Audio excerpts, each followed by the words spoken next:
Hello friend. अगर आप central bank of India का सीएसपी संचालक हैं, आप सभी को बता दें, अभी फिलहाल अकाउंट ओपनिंग वाला सर्विस था जिसको इनेबल कर दिया गया है। यहाँ पे पहले ऑप्शन नहीं शो कर रहा था, अब यहाँ पे अकाउंट ओपनिंग वाला ऑप्शन आ गया है। अब बहुत ही आसान तरीका से किसी भी कस्टमर का हम लोग अकाउंट ओपन कर सकते हैं। इस वीडियो में हम आपको स्टेप बाय स्टेप एक अकाउंट ओपन करके बताने वाला हूँ। तो चलिए शुरू करते हैं। दोस्तों, सबसे पहले आप अपना आईडी लॉगिन कीजिएगा। लॉगिन करने के बाद यहाँ अकाउंट ओपनिंग वाला ऑप्शन दिख रहा है, जिस पे क्लिक करना है आपको। जैसे ही क्लिक कीजिएगा, यहाँ लोडिंग लेगा। उसके बाद यहाँ से आपसे पूछा जाएगा आपके पास CKYC नंबर है। अगर CKYC नंबर है तो यस कीजिएगा, अदरवाइज को नो कीजिएगा। अगर आपका एज 18 से कम है तो यस कीजिए, अदरवाइज को नो कीजिए। उसके बाद यहाँ पे आप अपना मोबाइल नंबर फिल कीजिएगा। जो भी आपका मोबाइल नंबर होगा, मोबाइल नंबर फिल कीजिएगा। मोबाइल नंबर फिल करने के बाद अगर आपके पास पैन कार्ड है तो पैन कार्ड फिल कीजिए, अदरवाइज का कोई जरूरी नहीं है। एंड यहाँ से आपको ईमेल पे टिक रहने देना है, कुछ आपको चेंज नहीं करना है। यहाँ कस्टमर का आधार नंबर फिल करना है। उसके बाद आपको आई एग्री पे क्लिक करना है। यहाँ से टर्म एंड कंडीशन पूरा देखने को मिल जाएगा, आपको इसको एक्सेप्ट करना होगा। उसके बाद यहाँ से आपको सबमिट पे क्लिक करना है। जैसे ही सबमिट पे क्लिक कीजिएगा, उसके बाद आपको फिंगर स्कैन करना है। यहाँ से ओके पे क्लिक कीजिएगा, आप अपना फिंगर स्कैन कीजिएगा। जैसे कि देख सकते हो, यहाँ फिंगर स्कैन करने के बाद डिवाइस में लाइट जला एंड यहाँ मेरा फिंगर सक्सेस कैप्चा हो गया। उसके बाद आपके मोबाइल नंबर पे एक ओटीपी चला जाएगा। ओटीपी यहाँ फिल करना है। ओटीपी फिल करने के बाद सबमिट पे क्लिक कर देना है। जैसे ही सबमिट पे क्लिक कीजिएगा, उसके बाद आपको फिर से यहाँ से अपना लैंग्वेज सेलेक्ट करना है। जो भी लैंग्वेज से आप फॉर्म फिल करना चाहते हैं, लैंग्वेज सेलेक्ट कीजिएगा। फिर से आई एग्री पे क्लिक करना है एंड सबमिट पे क्लिक करना है। फिर से फिंगर स्कैन करना है। अब की बार 2 बार लाइट जल रहा है फिंगर स्कैन करने के लिए। देख सकते हो फिंगर कैप्चर सक्सेस हो गया। अब आपके सामने कुछ इस प्रकार देखने को मिल गया। यहाँ से पूरा डिटेल्स ओपन हो गया। सबसे पहले आप यहाँ से अपना टाइटल सेलेक्ट कीजिएगा। जो भी आपका टाइटल होगा, जैसे कि मिस्टर मिसेज जो भी होगा, सो सेलेक्ट कीजिएगा। यहाँ पे आपको नाम देखने को मिल जाएगा। जो भी कस्टमर का नाम होगा, नाम देखने को मिल गया।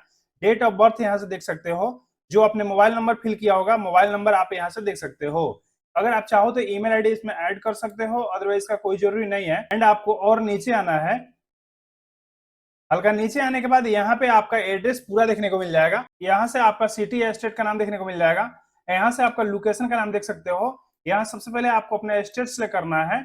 उसके बाद जब स्टेट सेलेक्ट कीजिएगा, कुछ लोडिंग लेगा एंड यहाँ से आप अपना डिस्ट्रिक्ट का नाम सेलेक्ट कीजिएगा। जो भी आपका डिस्ट्रिक्ट होगा, डिस्ट्रिक्ट का नाम सेलेक्ट कीजिए। एंड यहाँ से आपको सब डिस्ट्रिक्ट का नाम सेलेक्ट करना है, यानी अपना ब्लॉक का नाम सेलेक्ट कर लीजिएगा। उसके बाद यहाँ से आप अपना विलेज का नाम सेलेक्ट कीजिए। जो भी आपका विलेज का नाम होगा, सो विलेज का नाम यहाँ सेलेक्ट कीजिए। एंड यहाँ पिन कोड आपका देखने को मिल गया। परमानेंट एड्रेस सेम है तो यस पे क्लिक कर दीजिए। जो डिटेल्स ऊपर फिल होगा, ऑटोमेटिक नीचे फिल हो जाएगा। एंड आपको नीचे आना है। यहाँ से सबसे पहले आपको अपना ईयर बताना है, कितना दिन से आप यहाँ पे रह रहे हो। उसके बाद आपको और नीचे आना है। नीचे आने के बाद यहाँ से आपको मैरिटल स्टेटस बताना है। मैरिड है तो मैरिड सेलेक्ट कीजिए, और मैरिड है तो अनमैरिड सेलेक्ट कीजिए। मैरिड सेलेक्ट कीजिएगा। यहाँ पे आपको अपना हस्बैंड या वाइफ का नाम फिल करना है। उसके बाद यहाँ पे उनका मोबाइल नंबर फिल करना है। अदरवाइज इसको अनमैरिड सेलेक्ट कीजिएगा तो आपको कुछ फिल नहीं करना होगा। यहाँ फैमिली डिटेल्स में सबसे पहले अपना फादर का टाइटल सेलेक्ट कीजिएगा। उसके बाद फादर्स का नाम फिल करना है।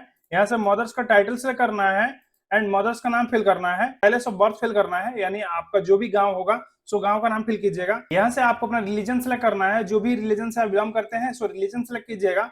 उसके बाद आपको और थोड़ा नीचे आना है।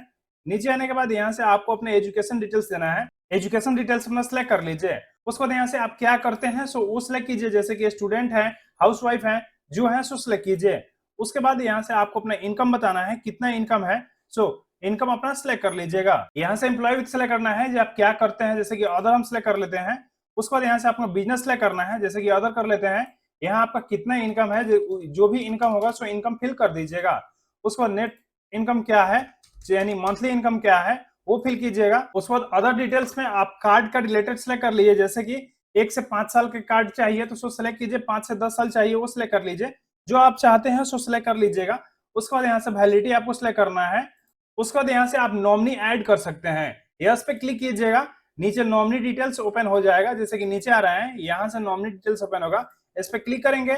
यहाँ से कितना नॉमिनी ऐड करना है, 1 नॉमिनी ऐड करना है, 2 नॉमिनी ऐड करना है, 3 या 4 नॉमिनी ऐड करना है, अपने अकॉर्डिंग सेलेक्ट कीजिएगा। उसके बाद यहाँ से आपको नीचे आना है। यहाँ पे आपको नॉमिनी का नाम फिल करना है, नॉमिनी का डेट ऑफ बर्थ फिल करना है, नॉमिनी का एड्रेस फिल करना है, उसको नॉमिनी का मोबाइल नंबर फिल करना है। एंड यहाँ से आपको रिलेशन सेलेक्ट करना है। जो भी रिलेशन होगा सो रिलेशन सेलेक्ट कीजिएगा। उसके बाद आपको सबमिट पे क्लिक कर देना है। जैसे ही सबमिट पे क्लिक कीजिएगा, आपके सामने अकाउंट नंबर देखने को मिल जाएगा। सबसे पहले कस्टमर का नाम, अकाउंट नंबर, AOF नंबर देखने को मिल जाएगा। उसके बाद यहाँ से एजेंट कोड देखने को मिल जाएगा।